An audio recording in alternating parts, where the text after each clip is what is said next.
Hello student, welcome back to my YouTube channel board exam classes. आज की इस video में आपके लिए मैथ के बहुत ही इंपॉर्टेंट क्वेश्चन बताने वाले हैं। मैथ समाकलन के बहुत ही इंपॉर्टेंट क्वेश्चन बताने वाले हैं जो बोर्ड परीक्षा में 2 से लेकर 5 नंबर तक पूछ लिए जाते हैं। तो हमारा पहला सवाल क्या है, integration cos x upon sine square x d x.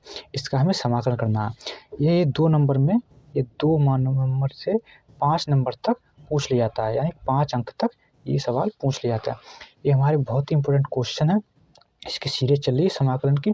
तो हमारा ये सॉल्व क्या है, इसके क्या समाकलन करते हैं तो इसका हल क्या आता है। तो इंटीग्रेशन कॉस एक्स यानी साइन स्क्वायर है, तो इसको 2 बार लिख लिया हमने, साइन एक्स डी एक्स। तो इसको हम हल करते हैं। इसको पहले हम तोड़ते हैं, उसके बाद हल करके इसका समाकलन करेंगे। तो इसको हमने तोड़ लिया, cos x upon sine x, यानी एक साइन एक्स को कॉस एक्स के अपन रख लिया, 1/1 में रख लिया साइन एक्स डी एक्स। तो इसका हम पहले तोड़कर इसका समाकलन करते हैं। तो cos x upon sine x d x क्या होता है, कॉसेक एक्स, और ये साइन अपॉन एक्स क्या होता है, कॉट एक्स। क्या होता है, कॉट एक्स। तो इस प्रकार ये कॉस एक्स कॉट एक्स बराबर होता है माइनस का कॉस एक्स। तो इसका हम सब इसको तोड़कर ये किस फॉर्म में आता है, cos x upon sine x बराबर क्या होता है, कॉसेक एक्स डी एक्स, और ये क्या होता है, कॉट एक्स। तो इसका हम समाकलन करते हैं। तो ये हमारी थ्योरी होती है, ये समाकलन की क्या होती है, थ्योरी होती है। थ्योरी में हमें लिखना ही पड़ता है कि समाकलन करने पर। समाकलन करते हैं तो इसका समाकलन क्या आता है, ये हमारा सूत्र है। इसका समाकलन cos x d x, cot x d x का समाकलन सीधे होता है माइनस का कॉस एक्स प्लस सी। ये हमारा पहला सवाल है। ये बहुत ही इंपॉर्टेंट सवाल है। ये 2 नंबर से लेकर 5 नंबर में पूछ लिया जाता है। और ये हमारा दूसरा सवाल है। दूसरा सवाल क्या है, इंटीग्रेशन साइन एक्स अपॉन में sign X plus A D x. ये जो सवाल है, ये सवाल हमारे अवकलन को तो नहीं है। तो अवकलन में क्या होता है, अवकलन में अंश अपॉन हर का सूत्र होता है। इसमें अंश अपॉन हर का सूत्र नहीं होता है समाकलन में। तो इसको हम मान लेते हैं। तो ये थीटा है, यानी थीटा के स्थान पर क्या दिया है, एक्स प्लस ए। तो इसको मान लिया एक्स प्लस ए बराबर टी, और जिसको मानते हैं उसका समाकलन क्या करते हैं, अवकलन करते हैं। तो डी एक्स बराबर डी टी, यहाँ टी का हमने इस टी बराबर क्या है, एक्स प्लस ए। तो यहाँ पर हमने एक्स का मान निकाल लिया। तो एक्स का मान निकालिए तो क्या हुआ, sign x d x upon sine T. ये हमने सभी सवालों को हल कर लिया है जिससे आपको अच्छी तरह से समझा सकें। तो sign x D upon sine T, T के स्थान पर मान लिया था हमने एक्स प्लस ए बराबर क्या था, टी। तो हमने एक्स का मान निकाल लिया। तो इंटीग्रेशन एक्स का मान क्या हो गया, टी माइनस ए। ये क्या है, T minus A upon sine T D T. तो ये हमारा एक फार्मूला बन गया, साइन ए माइनस बी। तो साइन ए माइनस बी का फार्मूला क्या होता है, इंटीग्रेशन साइन ए यानी sine T cos A minus cos T sine A D T. और ये साइन टी जो है वो प्रत्येक के बटे में रख लिया हमने। तो यहाँ से हमारा क्या हुआ, साइन टी से साइन टी कट गया, और cos T upon sine T क्या होता है, कॉट टी होता है। तो हमने क्या कर लिया, ये जो है ये क्या है, एक नियतांक है। कॉस ए क्या है, नियतांक है, इसका समाकलन नहीं होता है। तो डी टी माइनस साइन ए नियतांक है, कॉट टी डी टी।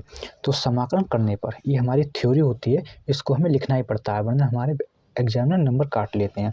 तो समाकलन करने पर क्या हुआ हमारा, कॉस ए डी टी का क्या हो गया, टी माइनस साइन ए, और कॉट टी का क्या होता है, लॉग साइन टी प्लस सी। और हमने जब टी के फॉर्म में समाकलन किया है तो हमें एक्स के फॉर्म में लाना पड़ता है, यानी एक्स की अवस्था में हमें इसे लाना पड़ता है। तो टी का मान रखने पर, तो टी का मान रख दिया हमने। टी का मान क्या था, टी का मान था हमारा एक्स प्लस ए, यानी टी का मान एक्स प्लस ए था। तो यहाँ पर रख दिया हमने x plus A cos A minus sign ए और लॉग साइन टी के स्थान पर एक्स प्लस ए और टी सी। ये हमारा सी एक कांस्टेंट लिखा जाता है। तो इस प्रकार ये हमारा दूसरा सवाल है। ये बहुत ही इंपॉर्टेंट सवाल है। ये बोर्ड परीक्षा में 5 नंबर में भी पूछ लिया जाता है। ये किस में पूछ लिया जाता है, 5 मार्क में, यानी 5 नंबर में पूछ लिया जाता है ये सवाल, और ये बोर्ड परीक्षा में पूछा भी गया है। इसी प्रकार ये हमारा तीसरा सवाल है। तीसरा सवाल क्या, integration cot x upon log sine x d x. ये 2006 में, 20 में और 22 में पूछा गया है। तो इसको हम कैसे हल करते हैं, कॉट टी और लॉग साइन एक्स। तो इसको हम मान लेते हैं, माना लॉग साइन एक्स बराबर टी। तो लॉग साइन एक्स का क्या होता है, कॉट एक्स होता है। कॉट एक्स डी एक्स बराबर डी टी, और हमें दिख रहा है यहाँ पर कॉट एक्स डी एक्स और ये है कॉट एक्स डी एक्स। इसके स्थान पर हम डी टी रख देते हैं और इसको हमने टी मान ही लिया था, तो इसके स्थान पर हमने डी टी रख दिया और इसको टी मान लिया, तो ये हमारा सरल हो गया बहुत ही। तो इसका हम समाकलन कर देते हैं। समाकलन करने पर 1/x का समाकलन बराबर होता है log x। इसी प्रकार 1/t बराबर क्या हो गया log t, ये हमारा log t समाकलन है प्लस c, t का मान रख देते हैं हम। ये बहुत ही सरल सवाल है, 2 नंबर में पूछ लिया था। तो log और t का मान क्या था log sin x plus c, ये हमारा log t का मान क्या था log sin x, और यहाँ पर ये क्या है log sin x ब्रैकेट में लिख दिया प्लस c, ये हमारा इसका आंसर हो गया। ये 2 नंबर में पूछ लिया था। ये चौथा सवाल है, ये चौथा सवाल बहुत ही इंपॉर्टेंट सवाल है। ये बोर्ड परीक्षा में हर साल पूछा भी जाता है और पूछा जाने की संभावना भी है 2024 में। ये 12 में, 17 में, 18 में, 22 में, 23 में पूछा गया है। तो इसका इंटीग्रेशन क्या है cos 2x, क्योंकि ये cos 2x है, यानी थीटा जो है 2x है और थीटा 2x है अपॉन में 1 प्लस साइन 2x dx। इसका हम समाकलन करते हैं तो इसमें कई सूत्रों का प्रयोग किया था। कई सूत्रों का मतलब कैसे, जैसे cot 2x यानी cot 2 थीटा का फार्मूला हमें पता होना चाहिए। इसी प्रकार sin 2x यानी sin 2 थीटा का फार्मूला हमें पता होना चाहिए। तो हमने यहाँ पर फार्मूला लिख दिए हैं, आपको ये फार्मूला याद होंगे तभी ये सवाल कर सकते हैं। तो इस फार्मूला क्या है cos 2x यानी cos 2 थीटा, थीटा के रूप में भी आ सकता है, x के रूप में भी आ सकता है। cos 2x बराबर होता है cos square x minus sine square x, और sin 2x बराबर होता है 2 sin x cos x। और यहाँ पर 1 के स्थान पर हम एक प्रमेय का प्रयोग करेंगे जो हमारी पाइथागोरस प्रमेय है, sin square x plus cos square x बराबर 1। सभी का हम मान इस सवाल में रखेंगे, इसको हम तोड़कर ही कर सकते हैं। जब इसको हम तोड़ेंगे तभी कर सकते हैं, क्योंकि इसमें अंश अपॉन हर का कोई सूत्र ही नहीं होता है। तो यहाँ पर हमने cos 2x के स्थान पर क्या रख लिया cos square x minus sine square x, और अपॉन में साइन स्क्वायर x 1 के स्थान पर रख लिया sine square x plus cos square x plus 2 sine x cos x। ये हमारा एक फार्मूला बन गया। तो किसका फार्मूला बन गया हमारा, ये फार्मूला हमारा बन गया है A square plus B square plus 2ab। किसका फार्मूला हो गया A square plus B square plus 2ab, यानी साइन स्क्वायर प्लस कॉस। तो इस प्रकार हम इसको तोड़ लेते हैं, cos square minus sine x square x, तो हम तोड़ लेते हैं तो cos x plus sine x, और दूसरी ब्रैकेट में लिख लेते हैं cos x minus sine x, और यहाँ पर अपॉन में रूट में क्या हो गया, रूट में sign X plus cos x का होल स्क्वायर। तो इसको हमने अलग कर लिया cos x plus sine x, और इस दूसरी ब्रैकेट में है cos x minus sine x. तो इसको हमने रूट से जब 2 की पावर होता है, नहीं 2 की पावर जो होती है वो रूट को हटा देती है, तो हमारा रूट हट गया तो cos x plus sine x बचा।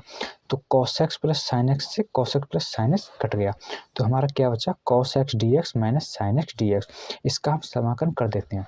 इस समाकलन इसका क्या हुआ cos x dx का समाकलन होता है साइन एक्स प्लस का, अपकलन में होता है माइनस का, यहाँ पर होता है प्लस का साइन एक्स, माइनस का साइन एक्स डी एक्स। तो साइन एक्स का क्या होता है माइनस का cos x होता है समाकलन। तो यहाँ पर हमने माइनस पहले है तो प्लस ले लिया, तो इस प्रकार प्लस हो गया। तो ये बोर्ड परीक्षा में हमारा ये आंसर क्या हो गया sine X plus cos x plus C, ये हमारा आंसर हो गया। ये बोर्ड परीक्षा में सवाल पूछ लिए जाते हैं, बहुत ही इंपॉर्टेंट सवाल है। ये चौथा सवाल तो बहुत ही इंपॉर्टेंट है। वीडियो पसंद आए वीडियो को लाइक करें, चैनल को सब्सक्राइब कर लें। बोर्ड परीक्षा से संबंधित आपके लिए डेली ऐसी वीडियो मिलती रहेंगी।